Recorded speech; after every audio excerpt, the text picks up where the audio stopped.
Hello दोस्तों, नमस्कार। स्वागत है एक बार फिर से आपके अपने प्रिय चैनल पर। दोस्तों, आज जो आपके सामने बड़ी खबर लेकर आए हैं, जहां पर चाइना को लद्दाख में भारत ने दे दिया है बड़ा झटका। जी हां दोस्तों, साथ ही बताएंगे जहां पर नेपाल में भी हिंदू राष्ट्र बनाने की मांग तेज हो गई है दोस्तों, और ओली सरकार के खिलाफ प्रदर्शन जारी है। बड़ी खबरें आज लेकर आए आपके सामने। चलेंगे एक बड़ी खबर की और साथ ही बताएंगे जहां पर ट्रंप के बाद जो बाइडन भी चाइना को नहीं देने वाले हैं राहत। बताएंगे क्यों, और जो बाइडन से डरते हुए नजर आए हैं चीनी राष्ट्रपति। जी हां दोस्तों, हर खबरों की तरफ आपको लेकर चलेंगे, लेकिन उससे पहले अगर आप भी अपने प्रधानमंत्री नरेंद्र मोदी जी और भारतीय सेना के हर कदम का दिल से समर्थन करते हैं तो इस वीडियो को हमेशा की तरह भी कर दीजिए लाइक, चैनल को कर दीजिए सब्सक्राइब, बेल आइकन दबाइए, साथ ही कमेंट बॉक्स में लिख दीजिएगा जय हिंद।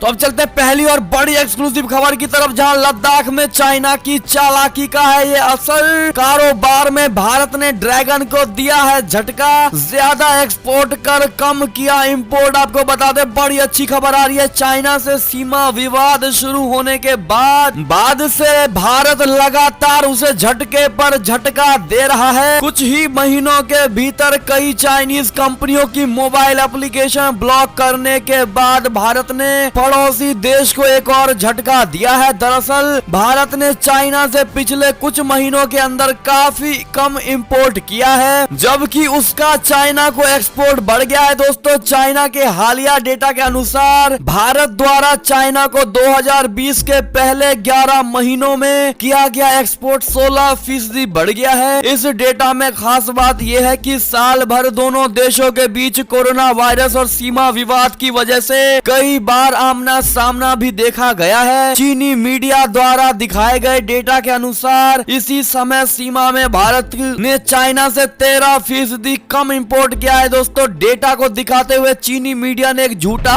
झूठा और मनगढ़ंत दावा किया है। पड़ोसी देश की मीडिया का कहना है कि चीन ने पूर्वी लद्दाख की वास्तविक नियंत्रण रेखा यानी LAC के गतिरोध वाले मामले का राजनीतिकरण नहीं किया, जबकि नई दिल्ली ने चाइना द्वारा किए जाने वाले एक्सपोर्ट पर अंकुश लगाया है। आपको बता दें दोस्तों, भारत ने बड़ा गेम खेला है यहाँ पर, और चाइना की चालाकी का, और जहाँ पर चालाक लोमड़ी कहे जाने वाले चाइना को मुकुल जवाब दिया गया है दोस्तों भारत की तरफ से, और इंपोर्ट एक्सपोर्ट के खेल में भारत ने करारा झटका दे दिया है। ऐसे में दोस्तों आपकी क्या राय होगी, और चाइना को इसी प्रकार के झटके मिलने चाहिए दोस्तों आगे भी, हाँ या ना, कमेंट करके अवश्य बता दीजिएगा। एक और खबर की ओर चले तो नेपाल में सरकार के खिलाफ प्रदर्शन, फिर से हिंदू राष्ट्र बनाने की मांग कर दी गई है। दोस्तों, नेपाल में आपको बता दें कि नेपाल को फिर से हिंदू राष्ट्र घोषित करने की मांग को लेकर पिछले 10 दिन से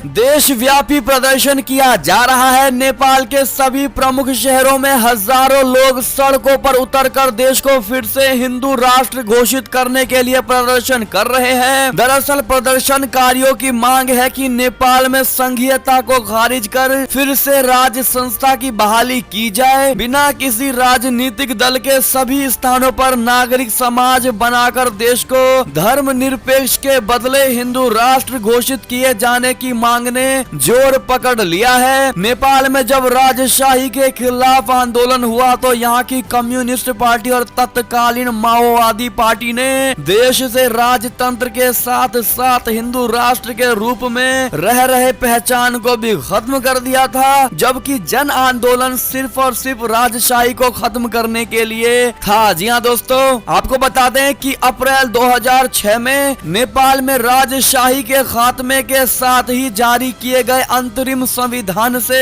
नेपाल ने हिंदू राष्ट्र होने का दर्जा समाप्त करते हुए खुद को धर्मनिरपेक्ष देश घोषित कर दिया गया था। लेकिन दोस्तों, अब नेपाल की ओली सरकार के खिलाफ पूरे देश में प्रदर्शन हो रहा है दोस्तों, और हिंदू राष्ट्र बनाने की मांग की जा रही है नेपाल को। ऐसे में दोस्तों आपका क्या मानना है, क्या नेपाल के लोगों की मांग एकदम सही है दोस्तों? क्या आप भी चाहते हैं कि नेपाल को हिंदू राष्ट्र घोषित कर देना चाहिए? कमेंट सेक्शन में हाँ या ना अधिक मात्रा में लिखिएगा दोस्तों, ताकि आपकी बात आगे तक पहुंचाई जा सके। एक और खबर की माने तो ट्रंप के बाद अब जो बाइडन भी नहीं देने वाले हैं चाइना को राहत, जिससे डर गया है ड्रैगन और कहा बातचीत की हो शुरुआत। जी हाँ दोस्तों, बड़ी अच्छी खबर, अमेरिका के नए राष्ट्रपति के शपथ ग्रहण से पहले ही कि चाइना को जो बाइडेन का डर सताने लगा है। जब तक जो बाइडेन को अमेरिका की सत्ता मिलती है उससे पहले ही चाइना डैमेज कंट्रोल में जुट गया है। चाइना के विदेश मंत्री वांग यी ने सोमवार को कहा कि बीजिंग और अमेरिका को सभी स्तरों पर बातचीत शुरू कर देनी चाहिए। स्पुतनिक ने अमेरिका चाइना व्यापार परिषद के निदेशक मंडल के साथ बैठक में वांग के हवाले से कहा कि चाइना और अमेरिका को सभी स्तरों पर बातचीत शुरू कर देनी चाहिए, चाहे जो भी मुद्दे हो मेज पर चर्चा की जा सकती है। इस प्रकार रणनीतिक और दीर्घकालिक मुद्दों पर संपर्क बनाए रखना संभव हो सकता है। वांग ने कहा कि चीनी पक्ष बातचीत के लिए हमेशा तैयार है। पक्ष बातचीत सहयोग को बढ़ावा देने और मतभेदों को सुलझाने के लिए विषयों की एक सूची का मसौदा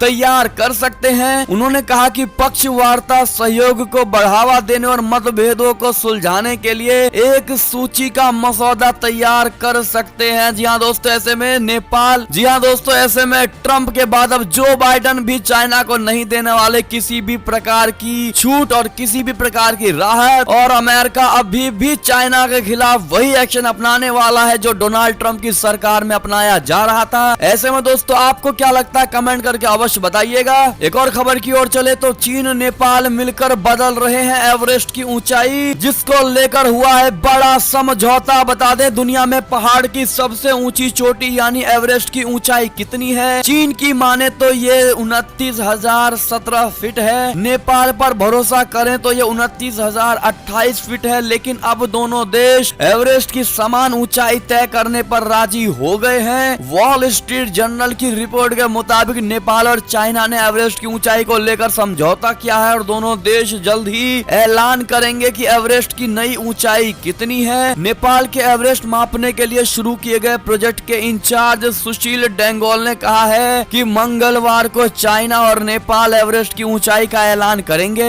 एवरेस्ट की लंबाई मापना काफी मुश्किल काम रहा है और इसकी वजह से दोनों देशों के बीच असहमति भी पैदा हो गई थी। जी हाँ दोस्तों, एक और खबर की ओर चले तो ईरानी सेना का दावा, सैटेलाइट से कंट्रोल किया जा रहा था परमाणु साइंटिस्ट की हत्या का हथियार। जी हाँ दोस्तों, कुछ दिन पहले हुए ईरान के परमाणु वैज्ञानिक मोहसिन फखरीजादेह की हत्या अब इस्लामिक रेवोल्यूशन गार्ड्स कॉर्प्स यानी IRGC के प्रवक्ता ब्रिगेडियर जनरल रमजान शरीफ ने सनसनीखेज दावा किया है। शरीफ का कहना है कि मोहसिन की हत्या सैटेलाइट से कंट्रोल किए गए हथियार से की गई थी। फखरीजादेह देश के परमाणु कार्यक्रम के पीछे सबसे बड़ी ताकत माने जाते थे। जी हाँ दोस्तों, ऐसे में एक और खबर की ओर चले तो चाइना को जवाब देने की तैयारी। पहली बार यूएस फ्रांस के साथ युद्धाभ्यास करेगा जापान। आपको बता दें चाइना की बढ़ती दादागिरी के जवाब में जापान ने एक मजबूत प्लान तैयार कर लिया है। जापान अगले साल अमेरिका और फ्रांस की नौसेना के साथ बड़े पैमाने पर युद्ध का अभ्यास करने वाला है। जिसकी खास बात यह है कि जापान ने इससे पहले इन दोनों देशों के साथ कोई त्रिपक्षीय युद्धाभ्यास नहीं किया है। लिहाजा समझा जा सकता है कि दक्षिण चीन सागर में चाइना के बढ़ते प्रभाव और मनमानी से जापान किस कदर आजीज आ गया है। जापान और चाइना के रिश्तों में पिछले कुछ वक्त में ज्यादा तल्खी आई है। चीनी नौसेना और वायुसेना ने जापानी क्षेत्र में घुसपैठ की कोशिशों को अंजाम दिया है। अब जापान चाइना के खिलाफ एक नई तिकड़ी यानी जापान फ्रांस अमेरिका बनाकर ड्रैगन को यह दर्शाना चाहता है कि उसकी हर हरकत का माकूल जवाब दिया जाएगा। तीनों देशों के बीच ये युद्धाभ्यास अगले साल मई में होने वाला है। जी हाँ दोस्तों, ऐसे में चाइना के खिलाफ इस